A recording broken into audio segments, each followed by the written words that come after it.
अस्सलाम वालेकुम नाज़रीन, हॉट इशू प्रोग्राम में भली कार मैं तव्हांजी मेज़बान सबीन मेमण। नाज़रीन, हॉट इशू प्रोग्राम में ॻाल्हि कंदासीं वफ़ाक़ी हुकूमत जे नए नोटिफिकेशन जे हवाले सां। वफ़ाक़ी तालीमी इदारनि में ड्रेस कोड जे हवाले सां नओं नोटिफिकेशन लागू कयो वियो आहे। नए नोटिफिकेशन मूजिब वफ़ाक़ी तालीमी इदारनि में औरतुनि ते जीन्स पाइण या सोढ़ा कपड़ा पाइण जे हवाले सां पाबंदी लागू कई वई आहे। मर्द पिण जीन्स न पाए सघंदा। पर्दे जे हवाले सां जेके औरतूं हिजाब या स्कार्फ पहिरण चाहिनि उन्हनि खे मुकमल आज़ादी हूंदी। इन हवाले सां इन जा कहिड़ा रिफ्लेक्शन्स आहिनि, इन तरह जा फ़ैसिला माज़ी में बि ईंदा रहिया आहिनि ज़ियाउलत जे दौर में। इन फ़ैसिले खे कीअं थो ॾिठो वञे नोटिफिकेशन खे, इन हवाले सां ॻाल्हाइण जे लाइ असांखे जॉइन कयो आहे सोशल एक्टिविस्ट ऐं नाले वारी लेखका अमर सिंधू साहिबा। अमर साहिबा भली कार, तव्हां असांखे प्रोग्राम में जॉइन कयो। तव्हांजी वॾी महिरबानी सबीर। अमर साहिबा, छा चवंदा हुई जेको नओं नोटिफिकेशन ड्रेस कोड जे हवाले सां लागू कयो वियो आहे? ॾिसो, मां सम्झां थी त हीउ जेको ड्रेस कोड लागू कयो वियो आहे उहो ख़ासि तौर ते पाकिस्तान में एजुकेशनल इंस्टीट्यूशन्स में जेके पढ़ंदड़ आहिनि, पढ़ाईंदड़ आहिनि या जेके उन सां तालुक़ रखनि था उहे इन ॻाल्हि खे न रुॻो इन ॻाल्हि जी मज़म्मत कंदा त कंहिं बि क़िस्म जो ड्रेस कोड, कंहिं बि क़िस्म जो, छाकाणि त हिन खे ख़ासि परदे या ॿिए हवाले सां हिकिड़े ख़ासि माइंडसेट जे हवाले सां ॾिठो पियो वञे। पर ड्रेस कोड जे हवाले सां जेकॾहिं चयो वञे त को ख़ासि मख़सूस क़िस्म जो ड्रेस पाई वञे, ॿी न पाई वञे, जॾहिं त को यूनिफॉर्म एज सच जेको आहे स्कूलनि में जीअं ॿारनि जो हूंदो आहे कोई यूनिफॉर्म न हुजे ऐं उनखां अलावा अहिड़े क़िस्म जी का इंस्ट्रक्शन्स अचनि थियूं त उन मां ॿिनि क़िस्मनि जा जेके आहिनि से उनजी न रुॻो जेका असां उनखे पसंदि नथो कयो वञे, पर हक़ीक़त में इहो सम्झो थो वञे त इहो ड्रेस कोड लागू करणु दरअसल हिकिड़े मख़सूस माइंडसेट खे जनम ॾियणु आहे। उहो मख़सूस माइंडसेट जेको मख़सूस ख़ासि तौर ते जेंडर सां तालुक़ु रखंदड़, औरतुनि सां तालुक़ु रखंदड़ या मर्दनि खां तालुक़ु रखंदड़, उन हवाले सां उनखे कहिड़ी ड्रेस में ॾिसणु पसंदि करे थो या कहिड़ी ड्रेस में उन्हनि खे हुजणु खपे ऐं कहिड़े जेका असां उनखे सोशली उन्हनि खे छा हुजणु खपे। त मां सम्झां थी त इन क़िस्म जी जेका ज़ोरी मरण वारी जेका रिवायत आहे उहा पाकिस्तान जे अंदर में हिकु ज़ियाउलत जे दौर में थी वई ऐं ॿियो हाणोको जेको दौर आहे जंहिंखे लॻभॻि सभु दुनियूं इहो इन ॻाल्हि ते मुतफ़िक़ आहे त इहो ज़ियाउल हक़ वारो ऐं माइंडसेट जो तसलसल आहे जेको हिकिड़े मख़सूस ड्रेस कोड में पाकिस्तान जे अवाम खे, पाकिस्तान जे औरतुनि खे, पाकिस्तान जे मर्दनि खे, पाकिस्तान जे तइलीमी इदारनि में ऐं पाकिस्तानी समाज जे अंदरि ॾिसणु घुरे थो। हक़ीक़त इहा आहे त हर समाज जे अंदरि पंहिंजूं कल्चरल रवायतूं मौजूदु हूंदियूं आहिनि। कल्चरल रवायतुनि लाइ इज़त मौजूदु हूंदी आहे। उन सां गॾु समाज जेका असां का एडॉप्टेशन समाज में फितरी तौर ते जेका असां ज़रूरु ईंदी रहंदी आहे, उहे औरतूं हुजनि या मर्द हुजनि, त फितरी तौर ते उहा जेकॾहिं का एडॉप्टेशन उन्हनि में आहे जंहिंखे तव्हां चओ था त जीन्स पाइनि थियूं या जंहिंखे चओ था त स्कार्फ न पातल आहे, जंहिंखे चओ था त दुपटो न पातल आहे, त इन क़िस्म जी जेके शयूं आहिनि त उहे समाज में अगरि राइज आहिनि, ईअं हुजे त जेकॾहिं का स्कर्ट पाए अचे या का अहिड़ी शइ पाए अचे जेका समाज में राइज न हुजे त पोइ त उहो आर्ट लॻी बि सघे थो। पर जेके शयूं ऑलरेडी तव्हांजे समाज जे अंदरि राइज आहिनि उन ते पाबंदी मरे हिकिड़े मख़सूस क़िस्म जी जेका असां माइंडसेट खे जेका असां जनम ॾिनो वञे त मां सम्झां थी त इहो न रुॻो ख़तरनाक आहे, पर इन सां जेको माइंडसेट जेको पैदा थींदो उहो पंहिंजी मर्ज़ी खां सवाइ अगरि ॿिए के कपिड़े में, ॿिए के ड्रेस में, ॿिए के उन में औरतुनि खे या मर्दनि खे ॾिसंदो त उहो उन्हनि जे लाइ वधीक ऑफेंसिव थींदो। सो मां सम्झां थी त इन रुझान जी, इन जेका असां ड्रेस कोड ज़ोरी मञण वारी जेका ज़ियाउलत चादर चारदीवारी खां शुरू कई हुई, उन स्कीम खे, उन प्रोजेक्ट खे, उन माइंडसेट खे अॻिते वधाइण जी जेका असां भरपूर मज़ामत करणु खपे। अमर साहिबा, माइंडसेट जी तब्दीली जे असां ॻाल्हि कंदा रहिया आहियूं हमेशह त भई माइंडसेट खे चेंज करण जी ज़रूरत आहे, पर छा असां माइंडसेट खे चेंज करे सघिया आहियूं या बुनियादी ह्यूमन राइट्स जी भञकड़ी कोन्हे त माण्हू जी पंहिंजी चॉइस आहे छा पाए छा खाए, छो त असां वटि जेके सोशल बाउंड्रीज़ आहिनि उनखे त हर कोई माण्हू फॉलो करे थो न हिन समाज में। उहो ई मूं तव्हांखे पहिरीं बि चयो त इहा इंसानी हक़नि जी भञकड़ी इन सूरत में बि आहे त इंसान पंहिंजे अमल ऐं पंहिंजी जेका शइ हू पंहिंजे लाइ बहितर सम्झे थो जेसिताईं उहा ॿियनि लाइ नुक़सानकार न आहे, जेसिताईं उहा ॿियनि जे आज़ादियुनि में जेका सा मुदाख़लत नथी करे उनखे उनजी आज़ादी हुजणु खपे। उहा पोइ ड्रेस कोड जे हवाले सां हुजे, इवन जेका सा बिलीफ जे हवाले सां हुजे, इवन माइंड सेट जे हवाले सां बि हुजे, जेका का ॿिए कंहिंते इम्पोज न थिए, ॿिए कंहिंजी आज़ादगी में मुदाख़लत न करे, ॿिए कंहिंजे ईमान में मुदाख़लत न करे, ॿिए कंहिंजे ड्रेस कोड जे बारे में जेका सा डिक्टेट न करे, उहा त क़ाबिल क़बूल थी सघे थी। पर उते जिते जेका सा ड्रेस कोड खां वेंदे माइंड सेट ताईं हिकिड़ी ख़ासि मख़सूस क़िस्म जी जेका सा उन सांचे में ढांचे उनखे जेकॾहिं का तरतीब ॾिनी वञे, जेकॾहिं को जेका सा मख़सूस क़िस्म जो लिबास कंहिंखे पाइण ते मजबूर कयो वञे, या इन क़िस्म जा का जेका माण्हू जो पैदाइशी हक़ आहिनि उनखां महरूम रखण लाइ का अहिड़ा क़िस्म जा कानून आंदा वञनि त मां सम्झां थी उनजी मज़ाहिमत समाजनि जे अंदरि थींदी रही आहे ऐं थींदी रहंदी।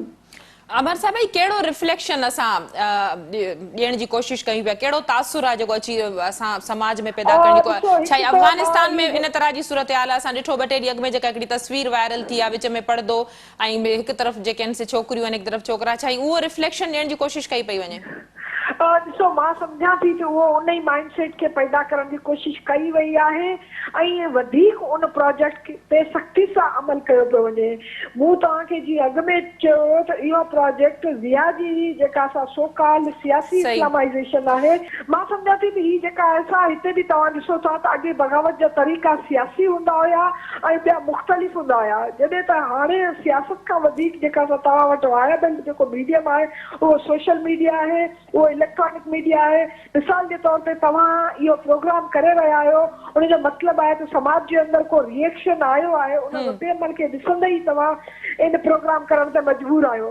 साॻे तरीक़े सां तव्हां सोशल मीडिया ते ॾिसी रहिया आहियो त मुख़्तलिफ़ हलकनि खां इनजे जेका सा उनजी माइंड सेट जी मज़ाहिमत अचे थी, बिल्कुलु अहिड़े तरीक़े सां मज़ाहिमत अचे थी जहिड़े ज़ियालत जे ॾींहंनि में जेको ड्रेस कोड चादर चार दीवारी वारो जेको नोशन मुतारिफ़ करायो वियो हुयो, उन टाइम ते बि जेका असां आई हुई रद्द-ए-अमल आयो हुयो ऐं हींअर बि रद्द-ए-अमल आयो आहे ऐं हींअर रद्द-ए-अमल जी सियासी नोयत थोड़ी मुख़्तलिफ़ इन करे बि आहे जो असांजे पाड़े वारे मुल्क में तालिबानाइज़ेशन जे हवाले सां ज़बरदस्ती जेका असां औरतुनि खे घरनि ते मोकिलण ते मजबूर कयो पियो वञे, औरतुनि खे कमु करण खां जेका असां रोकियो पियो वञे, औरतुनि खे जेका असां पब्लिक प्लेसिस ते अचण खां जेका असां मना कई थी वञे। ऐं तव्हां इहो ॾिठो आहे त औरतुनि जी तइलीम जे हवाले सां बि तव्हां ॾिठो आहे त हिकिड़े क़िस्म जी सेग्रीगेशन हिकिड़े औरतुनि ऐं मर्दनि जी अलहदा जेका असां नज़र अचे पई, उहो तॾहिं जॾहिं एतिरो आलमी दबाव आहे उनजे बावजूदि तव्हां ॾिसो था त उहे सेग्रीगेशन वारियूं इहे शयूं जारी ऐं सारी आहिनि असांजे पाड़े वारे मुल्क में। ऐं जॾहिं असांजो मुल्क जा हुक्मरान ऐं असांजे मुल्क जूं हुकूमतूं जेकॾहिं इहे ज़ोरी मनाइण जी कोशिशि कंदियूं, तव्हां कल्ह ॾिठो हुयो त कल्ह बि जेका असां अफ़गानिस्तान जूं औरतूं रोडनि ऐं सड़कनि ते हुयूं, त ही मां सम्झां थी त जेका असां पाकिस्तान जे औरतुनि खे ख़ासि तौर ते इहा जेका असां ज़ोरी जेका असां ड्रेस कोड मञण वारी जेका पॉलिसी आहे उहा न रुगो क़बूल न पवंदी पर उनजे ख़िलाफ़ मज़ाहिमत बि ज़रूरु। अमर साहब असां वटां हितां कहिड़े कहिड़े फोरम तां मज़म्मत थी सघे थी? हूअं त औरतूं ई पंहिंजे राइट्स जे लाइ ॻाल्हाईंदियूं रहनि थियूं, पर कहिड़े कहिड़े फोरम तां, छो त ही पाबंदियूं ड्रेस कोड जे हवाले सां तालीमी इदारनि में रुगो उन में औरतूं ई शामिल कोन्हनि के? ॾिसो मां सम्झां थी त हीअ जेका असां पाकिस्तान जे जेको बि जेको समाज जो रोशन ख़्याल तबिको आहे, समाज जो उहो तबिको जेको औरत ऐं मर्द जी बराबरी में यकीन रखे थो, समाज जो उहो तबिको जेको शहरी जे बुनियादी हक़नि जे बारे में जेका असां आगाही रखे थो ऐं शहरनि जे बुनियादी पैदाइशी हक़नि जे बारे में, इंसानी हक़नि जे बारे में ॻाल्हाए थो, उन्हनि सभिनी खे इन ते ॻाल्हाइणु खपे। फोरम कहिड़ा थी सघनि था? फोरम सियासी फोरम बि आहिनि, हुकूमत जा फोरम बि आहिनि। मिसाल जे तौर ते ख़ुदि जेका असां तइलीम वारी वज़ारत आहे ऐं जेका असां वफ़ाक़ी हुकूमत आहे या उते ॿिया नुमाइंदा आहिनि, उते जेके असां असेंबलियूं आहिनि, उतां बि इन क़िस्म जो आवाज़ु अची सघे थो, सियासी जलसनि में इन क़िस्म जो आवाज़ु अची सघे थो। और सभ खां वधीक जेको आवाज़ु अॼुकल्ह असां ॾिसूं था उहो सोशल मीडिया वसीले ऐं इन जेका असां ॿिया जेके मज़ाहिमत जा फोरम आहिनि, अवामी मज़ाहिमत जा फोरम आहिनि, हिकिड़ा त सियासी आहिनि, हिकिड़ा सरकारी आहिनि, या अवामी आहिनि सही। किन्ही सतहनि तां आवाज़ वञी सघे थी, इन ते रिजर्वेशन वञी सघनि था। पर मां वरी बि चवंदसि आख़िरी जेको मज़ाहिमत वारो या जेको फोरम थी सघे थो उहो अवामी फोरम आहे। ऐं अवामी फोरम रस्तनि ते बि थी सघे थो, अवामी फोरम तव्हांजे सोशल मीडिया ते बि थी सघे थो, अवामी फोरम तव्हांजे डायलॉग में बि थी सघे थो, अख़बारनि वसीले बि थी सघे थो। त मां सम्झां थी कि इन क़िस्म जी इनखे रोकण जी ज़रूरत आहे। छाकाणि त अॼु जेकॾहिं इनखे न रोकियो वियो त सही। सुभाणे हू औरतुनि खे घरनि ते बि वञण ते मजबूर करे सघनि था। अॼु इनखे न रोकियो वियो त सुभाणे हू मिसाल जे तौर ते वार केतिरा हुजणु खपनि, ॾाढ़ी केॾी हुजणु खपे, न केॾा हुजणु खपनि, शिकल कहिड़ी हुजणु खपे, उन ते बि पाबंदी लॻी सघनि थी जेका असां पाड़ोसी मुल्क में ॾिसी रहिया आहियूं।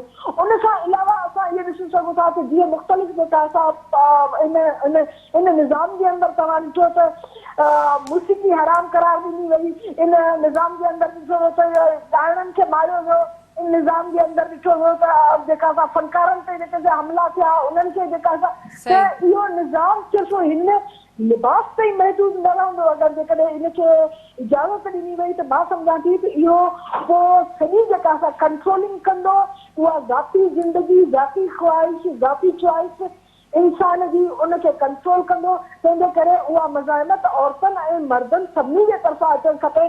छाकाणि त अहिड़ी घुट बुसत वारी कंट्रोल सोसाइटीज़ पंहिंजो जेका साह खणण ऐं अॻिते वधण वारी जेका असां सघ विञाए वेंदियूं आहिनि ऐं पोइ उन्हनि खे जेका मसनूई तरीक़े सां जहिड़ो रखियो वेंदो आहे उन जा नतीजा जेके असां ख़तरनाक नतीजा असां ॾिसी रहिया आहियूं ऐं उन खां वधीक ख़तरनाक नतीजा साम्हूं अची सघनि था असांजे समाज में बि। वॾी महिरबानी अमर सिंधु साहिबा, तव्हां पंहिंजो मौक़िफ़ ॾियण जे लाइ असांखे प्रोग्राम में जॉइन कयो। नाज़रीन, नाले वारी लेखका सोशल एक्टिविस्ट अमर सिंधु साहिबा असां सां गॾु ई उनजो चवणु हो त जेको ड्रेस कोड जो नोटिफिकेशन लागू कयो वियो आहे इन हवाले सां उहे माण्हू इन मुहिम जो हिसो थी सघनि था सोशल मीडिया ज़रिए मुख़्तलिफ़ फॉर्मनि ते जेके औरतुनि ऐं मर्दनि जे बराबरी जी ॻाल्हि कनि था। अमर सिंधु जो चवणु हो त असां वटि अहिड़ा कानून या इन तरह जा फ़ैसिला को हाणे न थिया आहिनि, माज़ी में बि ज़ियाउल हक़ जे दौर में इन तरह जा मुख़्तलिफ़ फ़ैसिला थींदा रहिया। जेकॾहिं इन तरह जे फ़ैसिलनि जे ख़िलाफ़ु आवाज़ न उथारियो वियो त इहो यकीनन इंसानी बुनियादी हक़नि जी भञकड़ी पिणु साबित थींदो, छो त इहे फ़ैसिला या इहे मामला सिर्फ़ु एसि ताईं महदूद न रहंदा। हिकिड़ो माइंड सेट आहे जेको पोइ मुख़्तलिफ़ फॉर्मनि ताईं मुख़्तलिफ़ जेके आहिनि से फ़नकार हुजनि या अदाकारूं हुजनि या मुख़्तलिफ़ जेके प्रोफेशन्स आहिनि उन्हनि जे हवाले सां पिणु इन तरह जा फ़ैसिला थी सघनि था। प्रोग्राम जे सिलसिले खे जारी रखंदासीं। वक़्तु थियो आहे मुख़्तसिर वक़फ़े जो, वठूं था वक़फ़ो।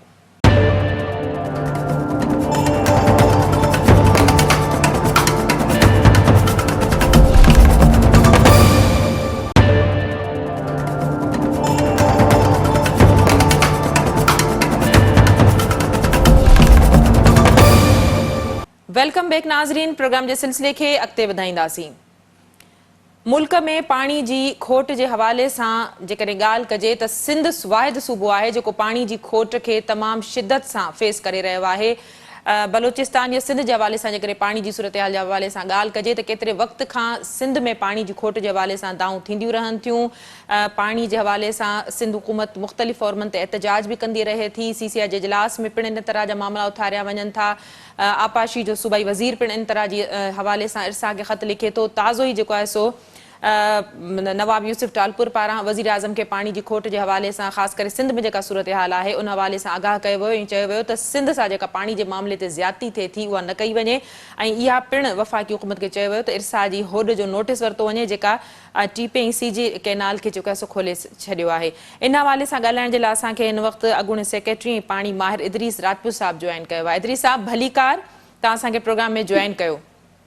महिरबानी। इदरीस साहब, छा चवंदो, सिंध केतिरे वक़्त खां पाणी जी खोट खे मुंहुं ॾेई रहियो आहे? केतिरनि ई फॉर्मनि ते दाहिण बावजूदि, प्रेस कॉन्फ्रेंसिस करण बावजूदि, तोड़े जो वज़ीरनि खे मटायो वियो, मिनिस्ट्रियूं चेंज कई वई पाणी जे हवाले सां, पर सिंध सूबो पाणी जे हवाले सां वफ़ाक़ी हुकूमत खां पंहिंजो हिसो न वठी सघियो आहे।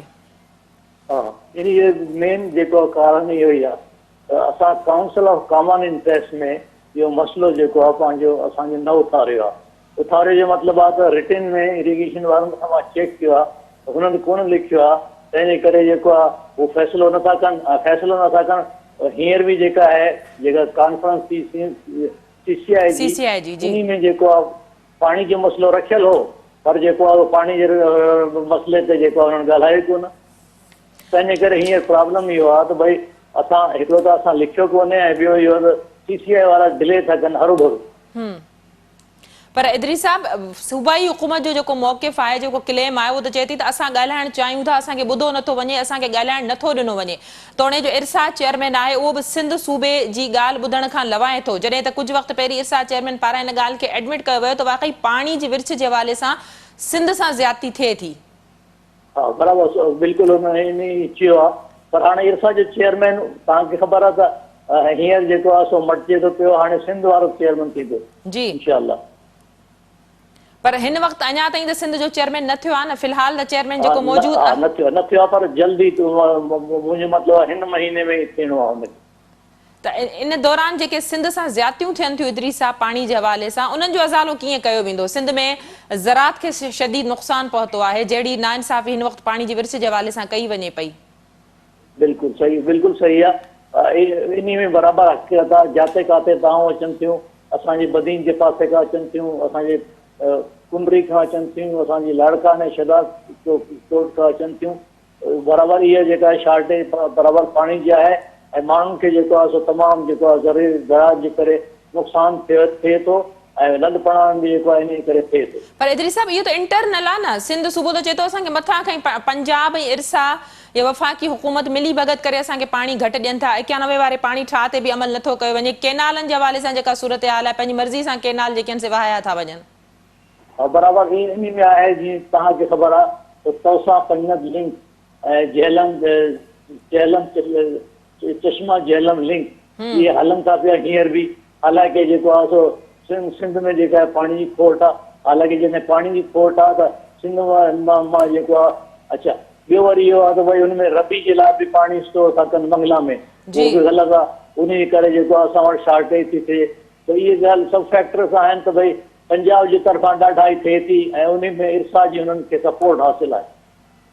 इदरी साहब ईअं छो हमेशह सिंध सां ज़्यादती थिए थी पंजाब ज़्यादती करे थो वञे इरसा जी हुनखे सपोर्ट थिए थी सिंध सूबो पाणी जे हवाले सां नथो पंहिंजो जेको आहे सो राइट वठी सघे उन्हनि जी वफ़ाक़ी या सूबाई हुकूमत या पंजाब जी जेका मिली भगत आहे इरसा जी सिंध सूबे खे कहिड़े फॉर्मनि ते पंहिंजो मामिलो रखण जी ज़रूरत आहे या को केस वीक रखियो वञे थो या पंहिंजी ॻाल्हि साबित नथो करे सघे?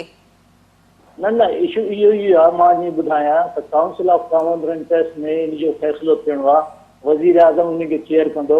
हींअर बि जेका कल्ह मीटिंग या टियों ॾींहुं मीटिंग थी आहे उन में काउंसिल ऑफ कॉमन इंटरेस्ट में पाणी जो मसइलो रखियल हो पाणी जी विरासत जो मसइलो रखियल हो और विरासत जो मसइलो जेको आहे उहो डिले था कनि न कयूं डिस्कस ई कोन कयूं बिजली जे लाइ चयूं।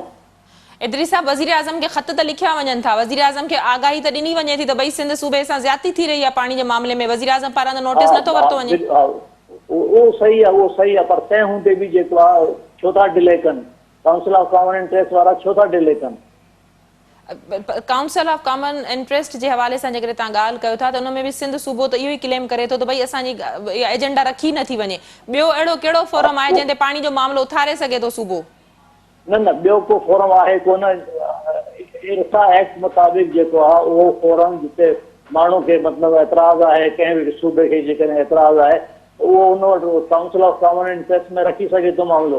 उन खां सवाइ त को फोरम कोन्हे।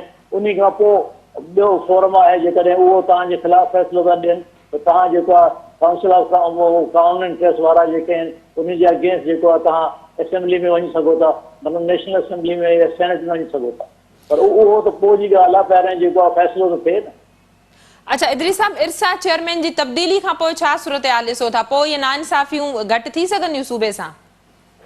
मां सम्झां थो पोइ बि जेके आहिनि छाजे करे पंजाब वारनि जो ज़ोर आहे कुझु जेके आहिनि से नाइंसाफ़ी घटिदियूं पर जेको आहे टोटली ख़तमु न थियूं। छाजे करे उहे जेके जंहिं नमूने में पाणी जी विरासत कनि था 3 टियर फार्मूला मुताबिक़ उहो टोटली ग़लति आहे। उन में सिंध खे नुक़सानु आहे रुगो सिंध सूबे खे नुक़सानु आहे।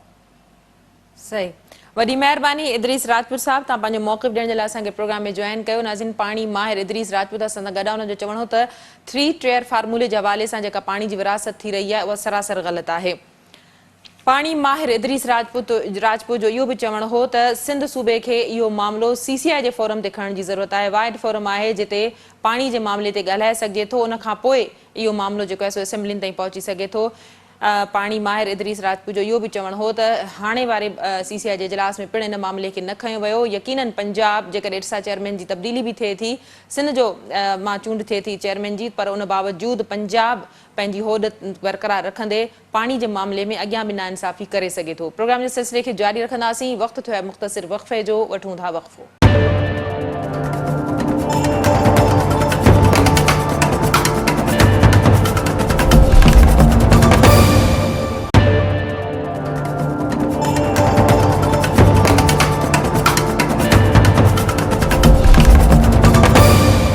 वेलकम बैक नाज़रीन। प्रोग्राम जे सिलसिले खे अॻिते वधाईंदासीं। हाणे ॻाल्हि कंदासीं सिंध में पाणी जी खोट जे हवाले सां, वफ़ाक़ पंजाब ऐं इरसा जी ज़्यादतियुनि जे हवाले सां।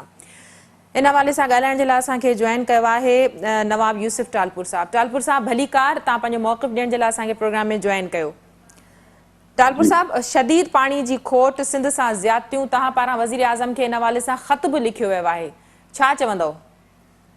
मां इहो चवंदुसि इरसा जेका आहे सा बेवाजिबी करे सिंध सां, जी छाकाणि त जेको एकॉर्ड थियो 1991 जो, जी उन एकॉर्ड ते चइनी सूबनि राज़ाब बोर्ड ॾेखारियो, जॾहिं की सिंध थोरी रिलेक्टेंट हुई, पर हुन जो सभु राज़ी पिया थियनि जी त सिंध बि राज़ी थी वई।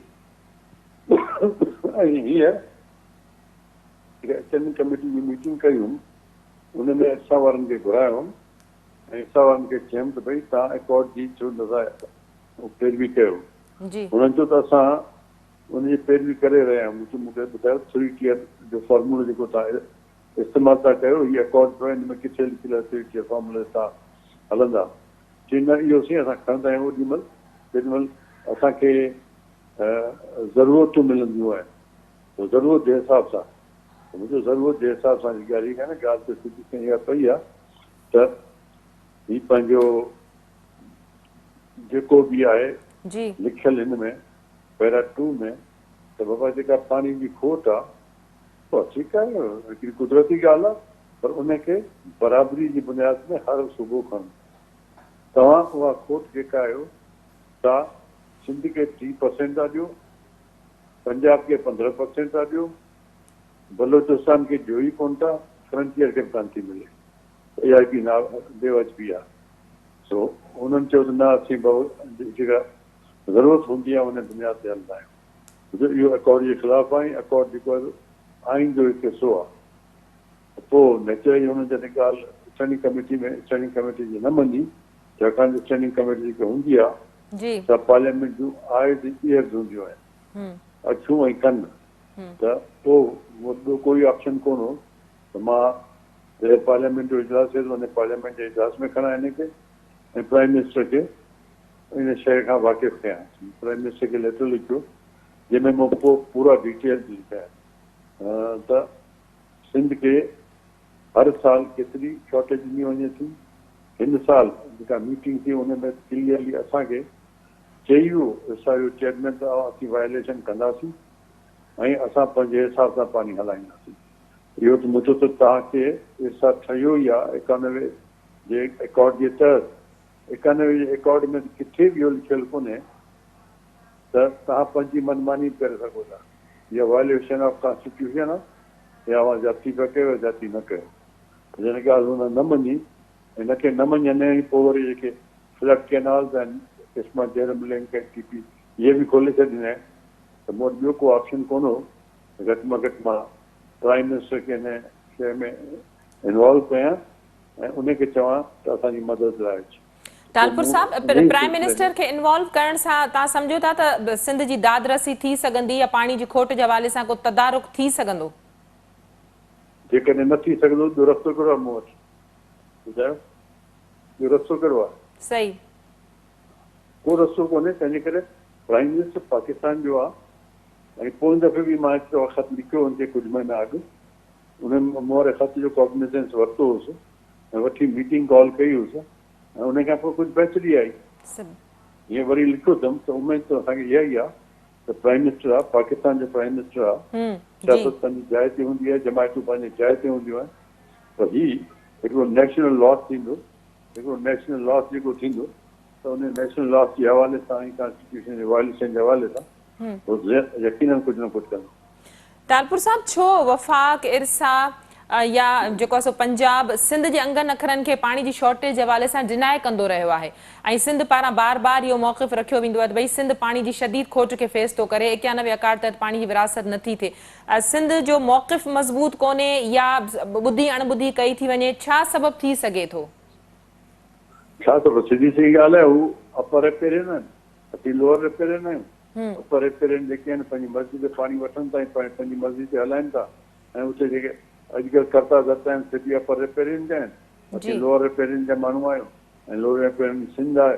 हिन करे हालांकि इहो हिकिड़ो चङो कमु परवेज़ मुशरफ कयो हो जो एज़ लोअर रिपेरियन असांखे हिकिड़ो इरसा में स्पेशल मेंबर ॾेई वियो हो सिंध खे, जेको पोइ वरी हाणे कोन्हे। जेकॾहिं ऐं उन खां पोइ इरसा में वोटिंग थींदी आहे, वोटिंग में अफ़सोस सां चवणो थो पए त बलोचिस्तान जी फ्रंटियर हुन सां साइड पिया कनि, 3-1 थो थिए ऐं सिंध पोइ जिथे आयो त उते बीठी आहे। तंहिंजे करे मुसलसल हिननि खे हैमर कंदा रहूं था, मुसलसल अख़बारनि में बयानबाज़ी कंदा रहूं था, मुसलसल प्राइम मिनिस्टर खे आ कंदा रहूं था। इहो ई कुझु आहे जेको हिकिड़ो माण्हू करे सघे थो। तालपुर साहब, इन मसइले जो मुस्तक़िल हल तव्हांजी नज़र में छा आहे त पाणी जी खोट जे हवाले सां मुसलसल सिंध सां हर वक़्तु ज़्यादती थींदी रहे थी, CCI जे फोरम ते इहो मामिलो खणण जी ज़रूरत आहे या ॿियो को फोरम आहे जंहिं ते इन मसइले जो को मुस्तक़िल? CCI में इहो मैटर रखियल आहे जी, पर अफ़सोस सां चवणो थो पए इहो जेको CCI मैटर रखियल आहे उन CCI में जेको पहिरियों अटॉर्नी जनरल जंहिंखे इहो करिणो हो तंहिं अटॉर्नी जनरल रिपोर्ट लिखी मोकिली हुई, पर उन रिपोर्ट ते पंजाब एग्री न कयो ऐं उन्हनि चयो इन कमेटी में को टेक्निकल माण्हू कोन हो। पोइ प्राइम मिनिस्टर ॿी कमेटी ठाही जंहिंमें हर सूबे मां हिकिड़ो टेक्निकल माण्हू खणियो वियो ऐं चयो वियो त फ़ैसिलो कयो वियो, चयो न फ़ैसिलो कयो वियो त 1 महीने जे अंदरि इहा रिपोर्ट जेका आहे तव्हां पेश कयो। उहा रिपोर्ट पेश थी चुकी आहे, हुनखे 14 महीना थी विया आहिनि, इहा रिपोर्ट उहा मंज़र आम ते कान थी अचे ऐं हींअर बि जेका CCI जी मीटिंग थी इन बि कोशिशि कई वई त भई पाणी जो इशू खणूं, पर हिन CCI जी मीटिंग में बि चयो वियो त इहो इशू एजेंडा ते न आहे। अफ़सोस सां चवणो थो पए त नंढनि सूबनि खे घटि में घटि भारत में यकमुश्त हुजणु खपे। जेकॾहिं उहे नंढा सूबा भारत में यकमुश्त न हूंदा त ॿियो त कुझु कोन थो थी सघे। पर ठीकु पाणी जी कमेटी मूं वटि आहे, सिंध वटि पाणी न हूंदो त वॾे में वॾो नुक़सानु सिंध सां गॾु बलूचिस्तान जो थींदो, छाकाणि त बलूचिस्तान में पाणी सिंध वटि आंदो वञे। जीअं सिंध वटि ई पाणी कोन हूंदो त बलूचिस्तान खे छा ॾींदो? त जेके बलूचिस्तान खे ऐं बलूचिस्तान जे चीफ मिनिस्टर खे इन ते वीचार करणु खपे, इन ते सोचणु खपे। तालपुर साहब, आख़िरी सवाल, सिंध जी ज़राअत खे इन हवाले सां केतिरो नुक़सानु पहुतो आहे ऐं पंजाब जॾहिं चाहे थो त केनाल वहिया, लिंक केनाल जेके से वहिया वञनि था? मां सम्झां थो हिन भेरे सिंध खे घटि में घटि 150 बिलियन रुपयनि जो नुक़सानु थियो आहे। 150 बिलियन रुपीज़, 150 बिलियन बेपनाह नुक़सानु, बिल्कुलु 150 बिलियन रुपीज़ जो नुक़सानु थियो आहे घटि में घटि, माना ऑलमोस्ट $1 बिलियन। सो पर असांजी कोशिशूं आहिनि, असांजी जदोजहद आहे, असां पंहिंजी जाइ ते जहिड़ो खायूं पिया ऐं इंशाल्लाह खाईंदा रहंदा। वॾी महिरबानी तालपुर साहब, तव्हां पंहिंजो मौक़िफ़ ॾियण जे लाइ असांखे प्रोग्राम में जॉइन कयो। नाज़रीन, क़ौमी असेंबली में पाणी वसीलनि बाबति स्टैंडिंग कमेटी जो चेयरमैन मेंबर असेंबली नवाब यूसुफ तालपुर साहब असां सां गॾु आहे, जंहिं पारां सिंध में पाणी जी खोट जे हवाले सां या सिंध सूबे सां पाणी जी विरासत में जेका नाइंसाफ़ी थिए थी इन हवाले सां वज़ीर आज़म खे ख़त पिणु लिखियो वियो। नवाब यूसुफ तालपुर जो चवणु हो त वज़ीर आज़म खे ख़त लिखण खां सवाइ उन्हनि वटि को बि ऑप्शन मौजूदु न हो। इन खां अॻु में बि जॾहिं वज़ीर आज़म खे ख़त लिखी करे आगाही ॾिनी वई हुई त वज़ीर आज़म ज़ाहिर सॼे मुल्क जो वज़ीर आज़म आहे, कंहिं हिकु सूबे जो वज़ीर आज़म कोन्हे, त वज़ीर आज़म पारां स्टैंड वरितो वियो हो ऐं कुझु पाणी जे वहिकरनि में बहितरी आई हुई। ज़रई हवाले सां हिन वक़्तु पाणी जी जेका शॉर्टेज जे करे जेको सिंध खे ज़रई हवाले सां नुक़सानु थियो आहे, हुनजो चवणु हो त घटि में घटि उन्हनि जे अंदाज़े मूजिबि 150 बिलियन ज़रई हवाले सां सिंध खे नुक़सानु पहुतो आहे, जेको हिकिड़ो बदतरीन नुक़सानु आहे जंहिंजो अज़ालो जेको आहे सो नथो थी सघे। उन्हनि जो चवणु हो त सिंध पाणी जी खोट खे केतिरे वक़्त खां मुंहुं ॾिए पियो। हिन हवाले सां न रुॻो ख़त लिखिया वञनि था, एहतजाज कया वञनि था, प्रेस कॉन्फ्रेंसिस कयूं वञनि थियूं, पर पंजाब ऐं इरसा जूं जेके ज़्यादतियूं आहिनि उहे ख़तमु नथियूं थियनि। नाज़रीन, अॼोके प्रोग्राम में एतिरो ई। ईंदड़ प्रोग्राम ताईं ॾींदा इजाज़त। अल्लाह वाहिद।